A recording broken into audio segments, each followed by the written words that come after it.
तो चलिए बच्चों, अपन स्टार्ट करते हैं प्रीवियस क्लास के आगे। तो प्रीवियस लेक्चर में क्या हुआ था, क्वेश्चन नंबर 13 तक मैंने करवाया था। अब नेक्स्ट बच्चों क्वेश्चन नंबर 14। तो क्वेश्चन नंबर 14 देखिए क्या है। A body is moving with a uniform speed of 10 metre per second on a circular path of diameter 2 metre.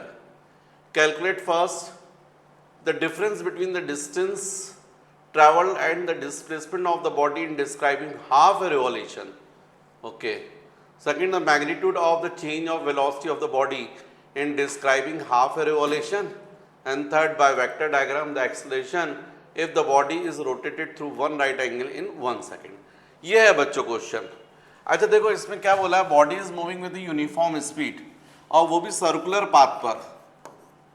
तो बॉडी जो है वो सर्कुलर पाथ पर रिवॉल्व कर रही है और उसकी आपको स्पीड गिवन है 10 मीटर पर सेकेंड, राइट। और डायमीटर दिया है 2 मीटर, तो रेडियस हो जाएगा 1 मीटर।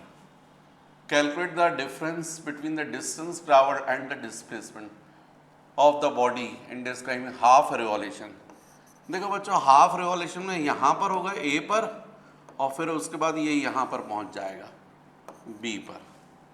तो फर्स्ट पार्ट मैंने एक्चुअली में हॉरिजॉन्टल प्लेन पर बताने के लिए ऐसा डायग्राम बनाया, अदरवाइज यदि मैं वर्टिकल प्लेन पर बोर्ड पर बनाता ऐसा बना देता। ये डायग्राम यही होता है ना, सर्कुलर पाथ पर ऐसा हो जाता। अब मान लीजिए बॉडी यहाँ पर है, ए पर है और हाफ रिवॉल्यूशन में जस्ट ठीक अपोजिट पॉइंट पर होगी। मतलब ये ए है और ये हो गया बी। तो डिस्टेंस तो मैंने आपको बताया path, total path travel by the body. तो हाफ रिवॉल्यूशन में आपको पता है डिस्टेंस कितना होगा, तो आपको मानो in half revolution distance is equal to pi r, क्योंकि फुल रिवॉल्यूशन में डिस्टेंस कितना होगा, equal to circumference 2 pi r, half में हो जाएगा। रेडियस कितना है 1 मीटर, तो मतलब पाई मीटर आ गया।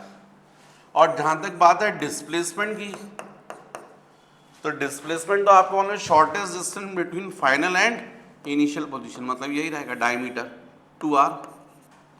तो इसलिए डिस्प्लेसमेंट हो जाएगा 2r, r1 है तो ये 2 आ जाएगा।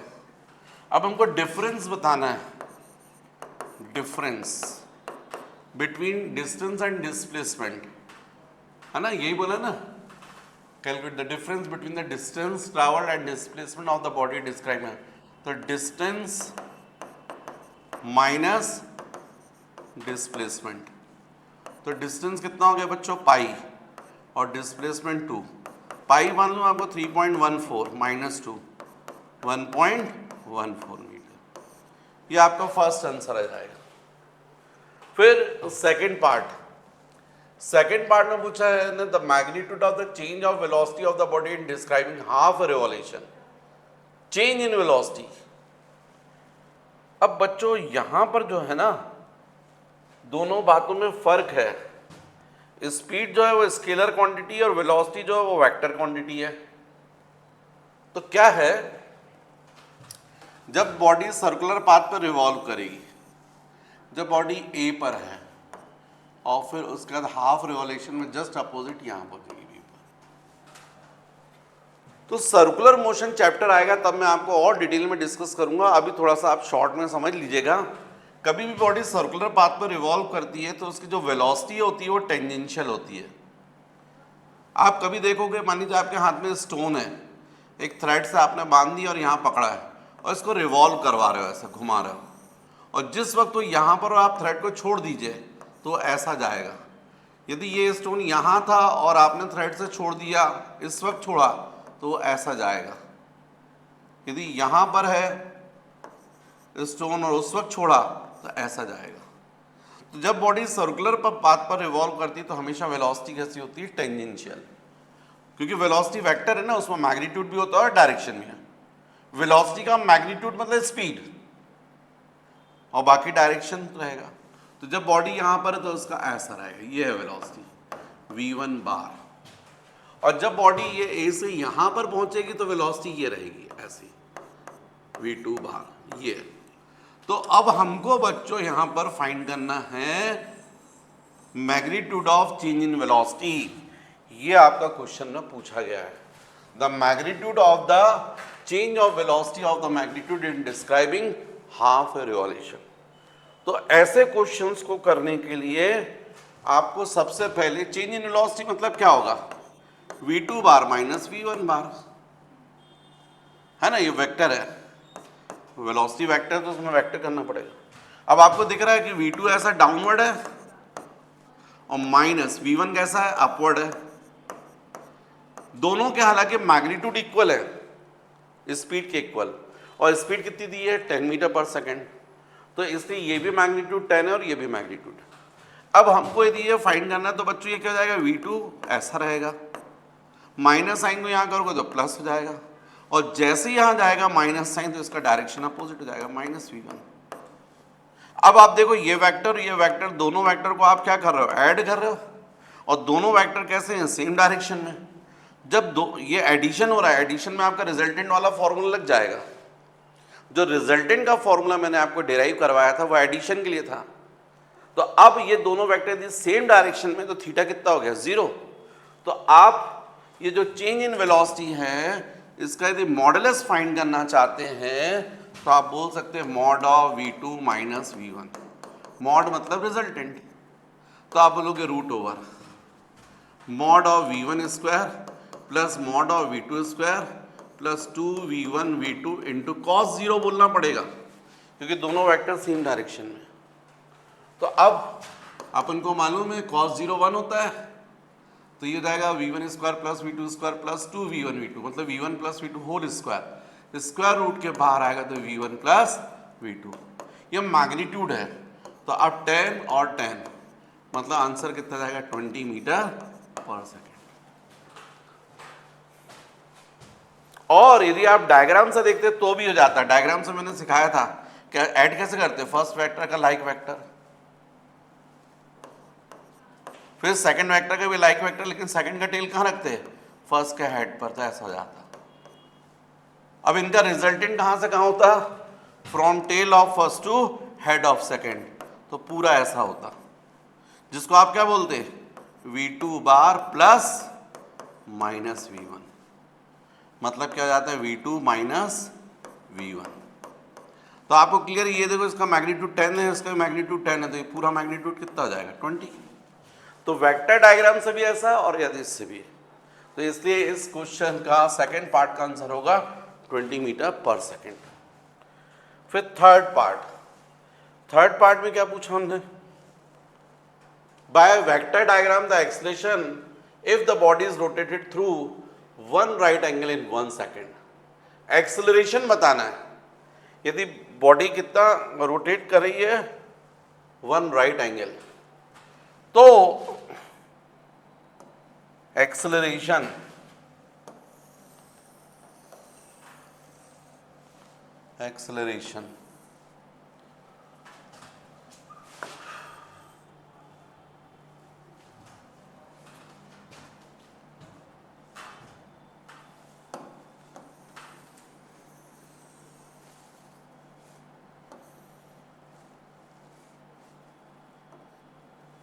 चलिए एक्सेलरेशन के लिए मैं यहां पर कैलकुलेट करता हूं। अब यहां पर अपन ऐसे कर लेते हैं, ये जगह मिल रही मुझे, ये जगह मिल रही, ये जगह मिल रही, इतने में कर लेते हैं। चलिए एक्सेलरेशन निकालते हैं। तो हमको बोला गया क्वेश्चन में third part, body circular path पर रिवॉल्व कर रही है, इनिशियली मान लीजिए यहां पर है, और 1 सेकेंड में 1 right angle triangle, 1 right angle ही बोला ना, हाँ। By vector diagram the acceleration of the if the body rotated through 1 right angle in 1 second. 1 right angle का मतलब तो बॉडी इनिशियली यहां पर थी, हाँ, और उसके बाद यहां से ए से यहां पहुंच गई है, ये 1 राइट एंगल हो गया 90 डिग्री से। तो भले बॉडी यहाँ पर है तो उसकी स्पीड 10 हुई, यहाँ भी स्पीड 10, मतलब इस वेलोसिटी का वेक्टर मैग्नीट्यूड कितना हुआ 10 और ये भी कितना हुआ 10, केवल चेंज क्या हो रहा है डायरेक्शन। कितने टाइम में? 1 सेकेंड में। तो बच्चों एक्सेलरेशन फाइंड करना है तो हमको क्या करना पड़ेगा? Change in velocity upon time. वो भी मैग्नीट्यूड फाइंड करना तो मॉड आ जाएगा, लेकिन अब मॉड फाइंड करने के लिए पहले तो आपको उसको सॉल्व करना पड़ेगा। तो आप क्या करोगे? v2 bar minus v1, final velocity minus initial.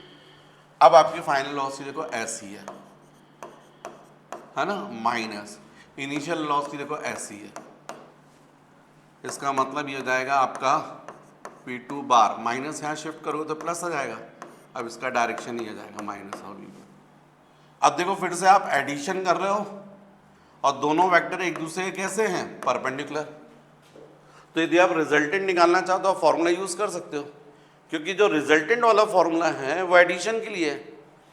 तो अब आप कर सकते हो mod of v2 minus v1 is equal to root over v1 square plus v2 square plus 2v1 v2 into cos 90, क्योंकि दोनों वेक्टर एक दूसरे के परपेंडिकुलर है। दिख रहा है ना ये राइट एंगल में। कॉस 90 कितना होता है बच्चों? 0। तो केवल क्या बचेगा? Root over v1 square plus v2 square. v1 की वैल्यू कितनी है? 10 और v2 की वैल्यू भी 10, तो कितना आ जाएगा? 10 रूट 2। रूट 2 मतलब 1.41, 1.41 इंटू 10 14.1। तो अब आप एक्सेलरेशन निकाल सकते हो। तो mod of acceleration is equal to mod of v2 minus v1 आपने निकाल लिया 14.1, और टाइम कितने टाइम में? 1 सेकेंड में। इसलिए एक्सेलरेशन की वैल्यू क्या आ जाएगी? 14.1 मीटर पर सेकेंड स्क्वायर। तो बच्चों इस क्वेश्चन को अपन को ऐसे करना था, राइट। अब इसके बाद देखो आप, ये क्वेश्चन नंबर 15 है। 15 अभी अपन ने 14 किया था ना, 15th। तो 15 क्वेश्चन में सॉल्यूशन आप देखो, prove that a bar and b bar are parallel vector. Parallel vector है, मैंने आपको जब थ्योरी पढ़ाई थी तब बताया था आपको, यदि परपेंडिकुलर प्रूफ करना है तो a dot B is equal to कितना आना चाहिए? 0। यदि टू वेक्टर्स का डॉट प्रोडक्ट 0 आता है, इसका मतलब गिवन वेक्टर्स कैसे हैं? परपेंडिकुलर। लेकिन यदि ए क्रॉस बी आप निकालते हो और यदि वो 0 आ गया, मतलब गिवन वेक्टर्स कैसे होंगे? पैरेलल। बताया था आपको, क्योंकि आपको मालूम है A cross B is equal to A B sine theta होता है। जब थीटा 0 होगा तभी एक्चुअली में साइन 0 0 जाएगा और ए क्रॉस बी की वैल्यू की 0 जाएगी। अब थीटा 0 का मतलब वेक्टर कैसे होंगे? सेम डायरेक्शन में। यदि टू वेक्टर सेम डायरेक्शन में तो उनके बीच का एंगल कितना होगा? 0। तो फिर यदि पे बोलूँगा आपको ए क्रॉस बी, तो आपका ए क्रॉस बी का फॉर्मूला क्या होता है? A into B into sine theta. तो यहाँ साइन 0 आ जाएगा, साइन 0 के कारण ये पूरा क्या बन जाएगा? 0। तो यदि ए क्रॉस बी 0 आ रहा है, इसका मतलब है वेक्टर्स कैसे हैं? पैरेलल। तो अब हमको ये पैरेलल प्रूफ करना है, तो ए क्रॉस बी की वैल्यू निकाल कर देखो। ए क्रॉस बी, तो ए क्रॉस बी कैसे निकालोगे? आई जे के, फिर यहाँ जाएगा 3 6 9, कितना जाएगा? 1 2 3। इसको सॉल्व कर लो, डिटरमिनेंट है, मैंने सॉल्व करना आपको सिखाया है।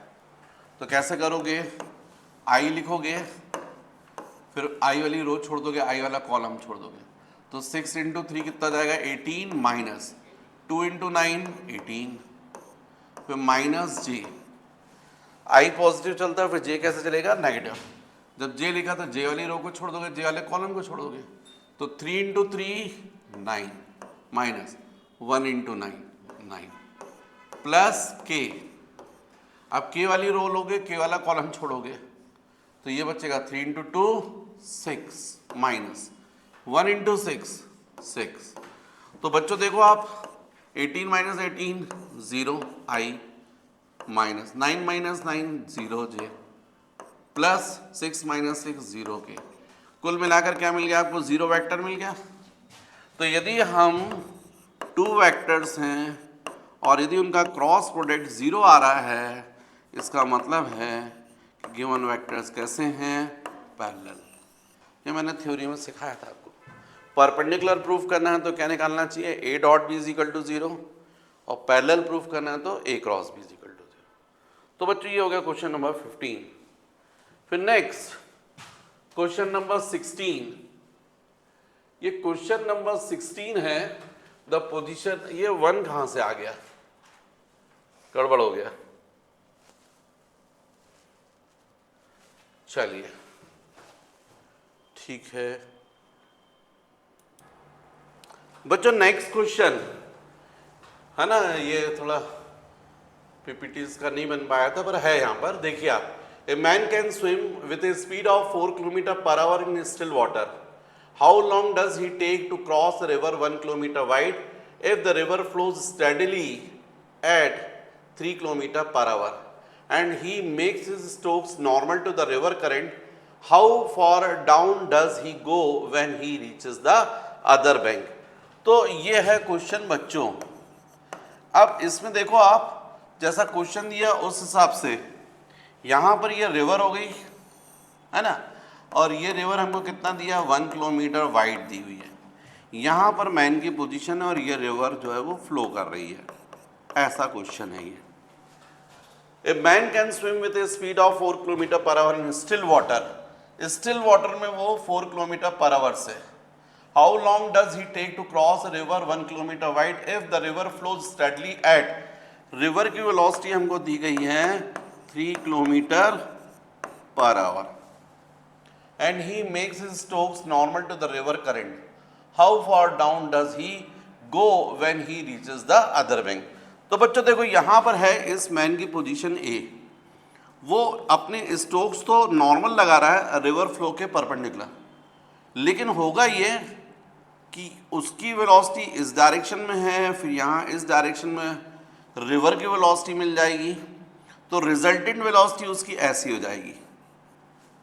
इसलिए वो भले ही ए से स्विम करना चाह रहा है नॉर्मल, लेकिन वो यहाँ पहुँच नहीं पाएगा अपोजिट पर, बिल्कुल एग्जैक्ट। ये केवल तब पहुंच रहा है रिवर फ्लो नहीं होता तो, पर रिवर फ्लो के कारण उसके ऊपर थ्रस्ट लगेगा, उसकी वेलोसिटी मैन की इस डायरेक्शन में है, रिवर की वेलोसिटी ये हो जाएगी, तो उसकी नेट वेलोसिटी इस डायरेक्शन में आएगी, ये नेट वेलोसिटी। डेफिनेटली उसका मोशन उसी डायरेक्शन में होगा जिस डायरेक्शन में उसकी नेट वेलोसिटी, इसलिए वो यहाँ से ऐसा पहुंच जाएगा, कहाँ पर, सी पर। कितने टाइम में, तो हमको क्वेश्चन में बोला गया है फाइंड करना है शायद, है ना, हाउ फॉर डाउन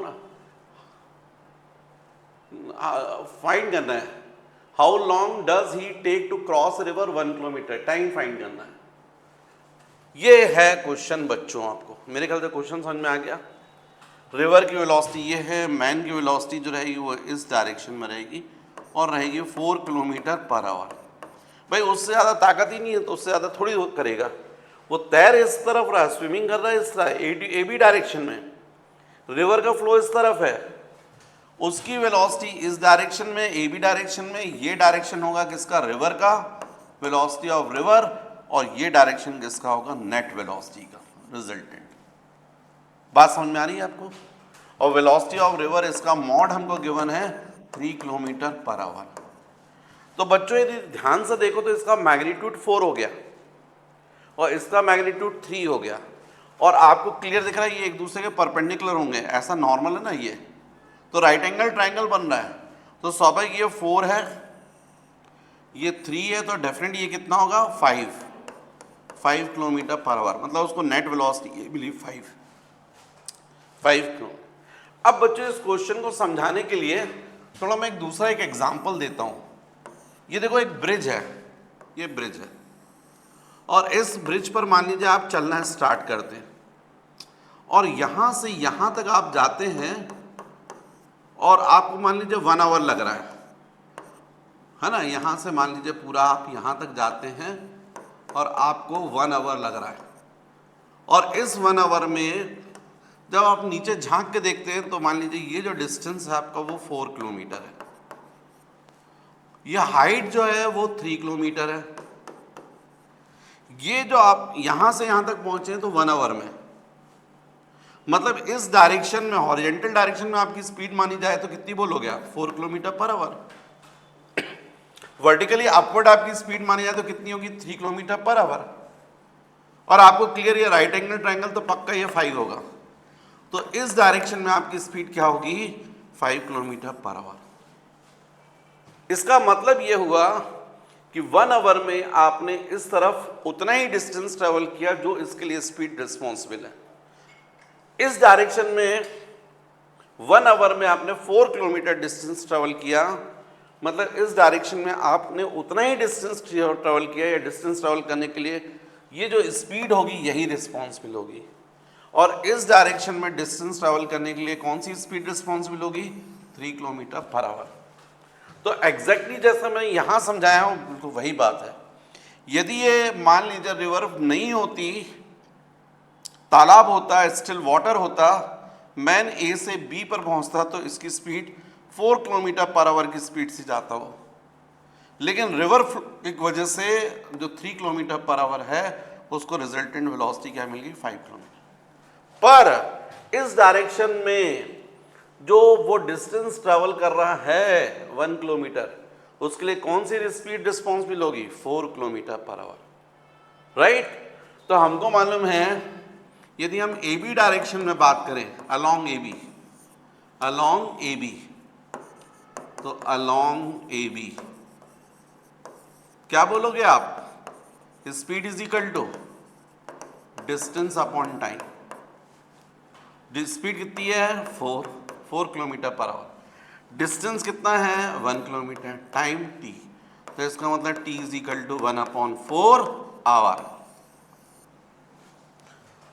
भाई किलोमीटर पर आवर में है और वो किलोमीटर में है, कैंसिल हो जाएगा, टाइम आवर में जाएगा। इसका मतलब है रिवर क्रॉस करने में उसको कितना टाइम लगेगा? 1/4 आवर। 1/4 आवर का मतलब समझ रहे आप? 1 आवर कितना होता है? 60 मिनट्स। तो 60/4 मिनट्स, मतलब 15 मिनट्स। 15 मिनट्स में वो रिवर को क्रॉस कर लेगा। पर इस 15 मिनट में या 1/4 आवर में वो बी से कहाँ पहुंच जाएगा? सी पर। और इतना डिस्टेंस ट्रैवल करने के लिए कौन सी स्पीड रिस्पॉन्सिबल होगी? 3 किलोमीटर पर आवर। तो इसलिए अपन बोलेंगे second along BC, along BC क्या बोलोगे आप? Speed is equal to distance upon time. तो डिस्टेंस इज इक्वल टू क्या हो जाएगा? Speed into time. अब स्पीड कितनी है? 3 किलोमीटर पर आवर, और टाइम कितना है? 1/4 आवर। आवर क्या हो जाएगा? कैंसिल, मतलब 3/4 किलोमीटर। 3/4 किलोमीटर का मतलब 1 किलोमीटर 1000 का होता है ना, तो कुल मिलाकर 3/4 का मतलब 750 मीटर्स। तो इसलिए बच्चों इसका सेकंड आंसर जो रहेगा वो रहेगा distance BC is equal to 750 metres.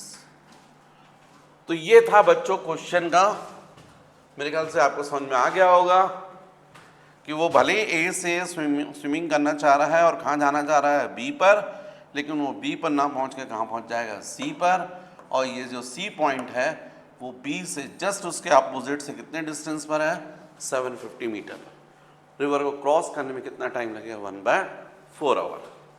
तो मेरे ख्याल से क्लियर हो गया होगा बच्चों। दो ही चीज़ें पूछी थी ना। तो बच्चों नेक्स्ट क्वेश्चन ये आपको दिख रहा है। A boatman can row with a speed of 10 km per hour in still water. If the river flows steadily at 5 km per hour, in which direction should the boatman row in order to reach a point on the other bank directly opposite to the point from where he started? And the width of the river is given 2 km. तो बच्चों जरा सा समझो, ये river हो गई, यहाँ पर बोटमैन है ए पॉइंट पर और ठीक अपोजिट पर पहुँचना चाहता है यहाँ पर बी पर, जबकि रिवर जो है वो भी फ्लो कर रही है। ऐसा क्वेश्चन में गिवन है और हमको बोला गया बोटमैन जो है वो कितने से बोट को रो कर सकता है? 10 किलोमीटर पर आवर। मैक्सिमम जो उसकी स्ट्रेंथ है वो 10 किलोमीटर पर आवर, इससे ज़्यादा तो उसके पास ताकत ही नहीं है। If the river flows, river जो है उसकी स्पीड हमको गिवन है 5 kilometre per hour, in which direction should the boatman row in order to reach a point on the other bank directly opposite, मतलब वो एग्जैक्टली ए से बी पर पहुंचना चाहता है यहां पर। तो यदि यहां पर पहुंचना चाहता है तो उसकी जो नेट वेलोसिटी है वो होनी चाहिए इस डायरेक्शन में, तभी तो यहां पहुंचेगा। हमेशा कोई भी बॉडी उसी डायरेक्शन में मूव करती है जिस डायरेक्शन में उसके पास क्या होती है, रिजल्टेंट वेलोसिटी होती है।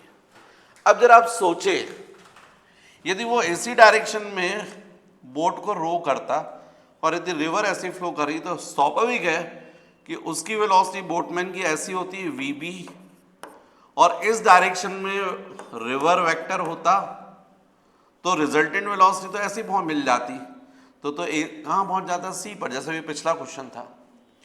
मतलब अब आपको इतना तो समझ में आ रहा है कि यदि वो चाहता है ए से एग्जैक्टली बी पर पहुंचना चाहता तो इस डायरेक्शन में क्या होना चाहिए, रिजल्टेंट वेलोसिटी। और आपको मैंने सिखाया है रिजल्टेंट कहां से स्टार्ट होता है, हमेशा फर्स्ट वेक्टर से के टेल से, और फिनिश कहां होता है, सेकंड वेक्टर के हेड पर।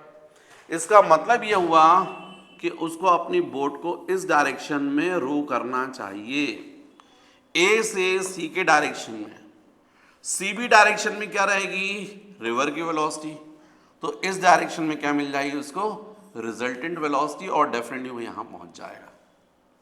अब इस डायरेक्शन में यदि वो बोट को रो करेगा तो उसकी कैपेसिटी जो है वो तो पता ही है आपको, 10 किलोमीटर पर आवर, इससे ज्यादा कहां से लाएगा वो ताकत। और जो रिवर है उसकी भी वेलोसिटी फिक्स है, velocity of river 5 kilometre per our, तो इस डायरेक्शन में उसको क्या मिल जाएगी, रिजल्टेंट वेलोसिटी, और ये यहां पहुंच जाएगा। जबकि हमको रिवर विड्थ कितनी दी है, 2 किलोमीटर। हालांकि हमको इस क्वेश्चन में केवल ये पूछा गया है कि किस डायरेक्शन में उसको करना चाहिए। तो सपोज ये जो नॉर्मल डायरेक्शन है उससे थीटा एंगल, मतलब रिवर फ्लो जो है उससे कितना एंगल, तो ये एंगल कितना दिख रहा है आपको, 90, रिवर फ्लो का ये डायरेक्शन है ना, 90 प्लस थीटा, उसको रिवर फ्लो से ऐसा एंगल बनाना चाहिए। तो पहला काम है आपका थीटा फाइंड करना। तो थीटा जो है, देखो बच्चों यहाँ पर राइट एंगल ट्रायंगल बन रहा है, ये थीटा, तो थीटा की अपोजिट साइड क्या होती है, परपेंडिकुलर। लॉन्गेस्ट साइड क्या होती है, हाइपोटेन्यूस, और बचा हुआ बेस। तो आप यहाँ पर साइन थीटा निकाल सकते हो, वो जाएगा perpendicular upon hypotenuse, 5 kilometre per hour upon 10 kilometre per hour, kilometre per hour सब कैंसिल हो जाएगा, ये जाएगा 5/10, तो 1/2। इसका मतलब sine theta is equal to 1/2, इसका मतलब theta is equal to 30 degree. मतलब रिवर फ्लो से कितना एंगल हुआ, 90 प्लस 30, 120। मतलब उसका जो बोट रो करना चाहिए वो रो करना चाहिए 120 डिग्री फ्रॉम रिवर फ्लो। ये आपका आंसर होना चाहिए, रिवर फ्लो।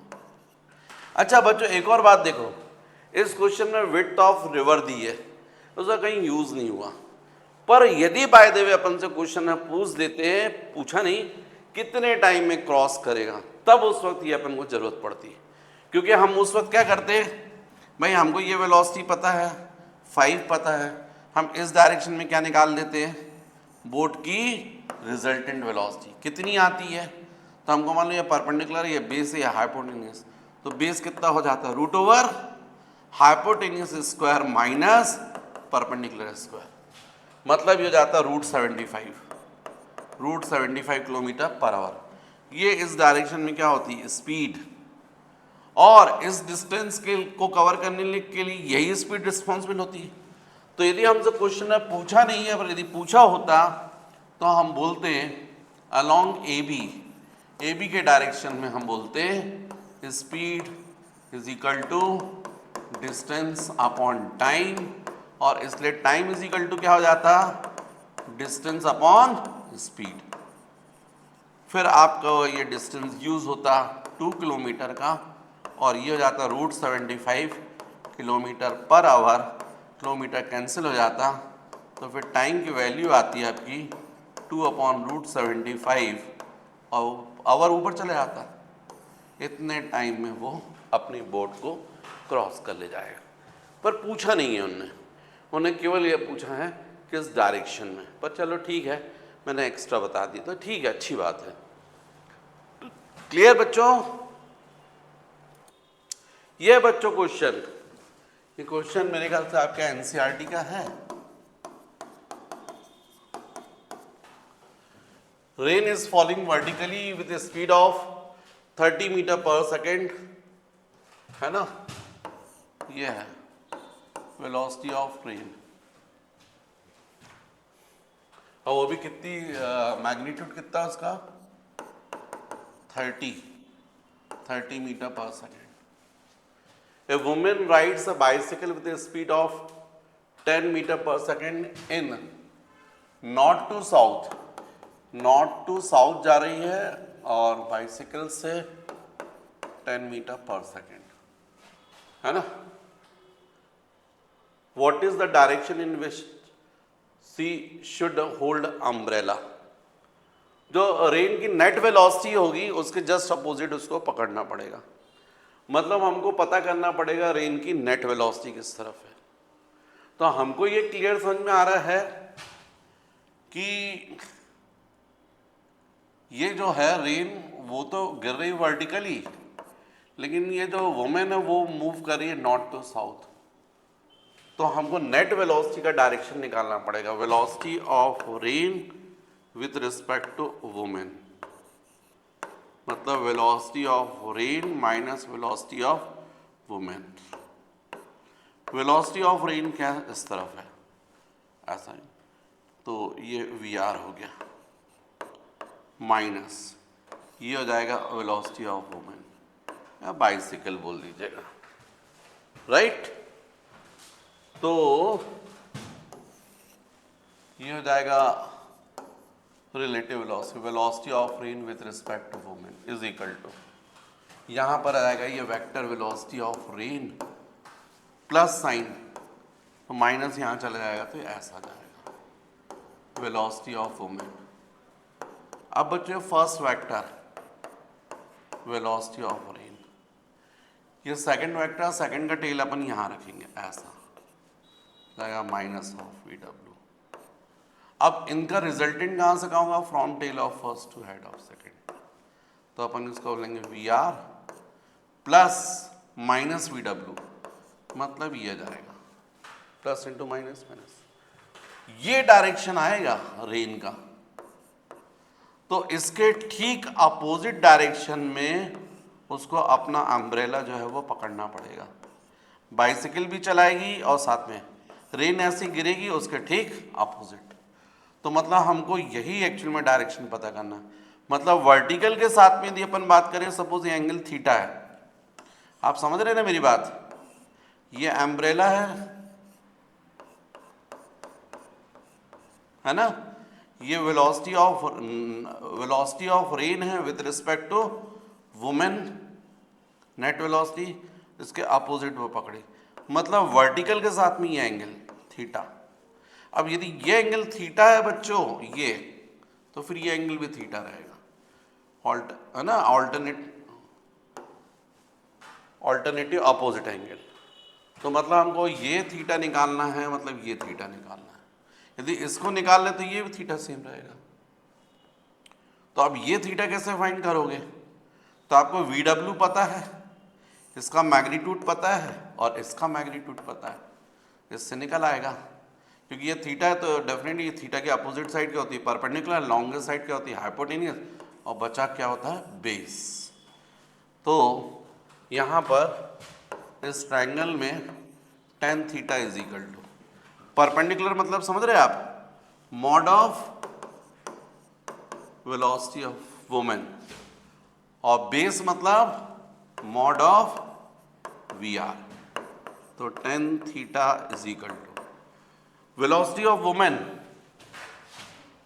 भले वो नेगेटिव है पर मैग्नीट्यूड आएगा 10, तो बच्चों ये आ जाएगा 10, और रेंज है उसका 30, कैंसिल, तो थीटा इज इक्वल टू जाएगा 10 इनवर्स 1/3।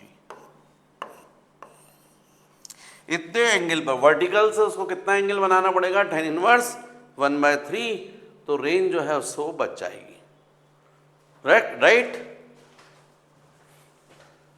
और यदि आप इससे बताना चाहते हैं जो उसका जिस डायरेक्शन में मूव करे उससे एंगल, क्योंकि वो इस डायरेक्शन में जा रही है नॉर्थ टू साउथ, तो यदि इससे एंगल बताना चाहते हैं θ2, तो ये पूरा एंगल कितना है, 90 है, 90 में से थीटा को सबट्रैक्ट कर दो तो θ2 निकल आएगा। राइट। वर्टिकल के साथ में थीटा और इस डायरेक्शन से कितना, θ2, θ2 कितना होगा, 90 माइनस थीटा। क्लियर। तो बच्चों ठीक है, इतने क्वेश्चंस। अब अपन नेक्स्ट चैप्टर पढ़ते हैं नेक्स्ट क्लास में।